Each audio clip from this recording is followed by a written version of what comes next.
This is an older style ream furnace, about 25 years old. And this has the old style metal pressure switch on it, and they don't make metal pressure switches anymore. So if you have an older furnace and you cannot find the original pressure switch, you can use a newer style switch. They're all made of plastic today. It looks nothing like it, as you can see. It has two terminals on it, the vacuum hose, just like the other, two terminals, the vacuum hose. And you would simply pull the two wires off of here, put it on here, vacuum hose on here, and simply remount it.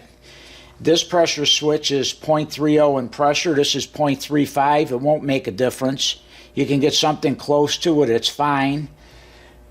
And if you go to check the switch on here and you want to know if it's good or not, what you would do is pull these two terminal wires off. You need a continuity tester to check that you're getting continuity. This is a continuity tester. You turn the furnace on, this inducer motor will start running. When it starts running, then you want to check for continuity. You want to put on each terminal here, one here, one here. Right now there's no continuity, obviously, because this furnace is not running, it's not hooked up. And what you want to do first is pull the flue pipe off right here and look down in here. What we find a lot of times when it gets real cold out is you have a dead bird in there. And you're going to have to get them out with a long nose, needle nose pliers, or you may have to pull the inducer motor off the furnace to get the bird out. And if you do find a bird in there, 99% of the time that's going to be a problem. There's nothing wrong with the pressure switch. So another thing that we find goes bad is you want to pull the vacuum hose off the pressure switch and blow through this. If you could blow through it freely, everything's okay with that.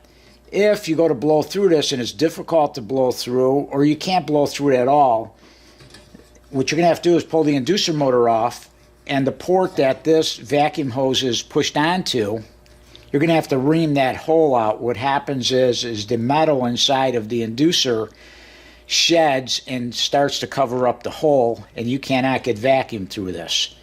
And then if you ream that out, blow through this again, you should be able to blow through it very freely, and then hook it back onto your pressure switch. You may have not even need a new pressure switch. Check these two items first, and everything should work, and then you should have continuity through the switch. If you still don't have continuity through the switch, you have to replace the switch.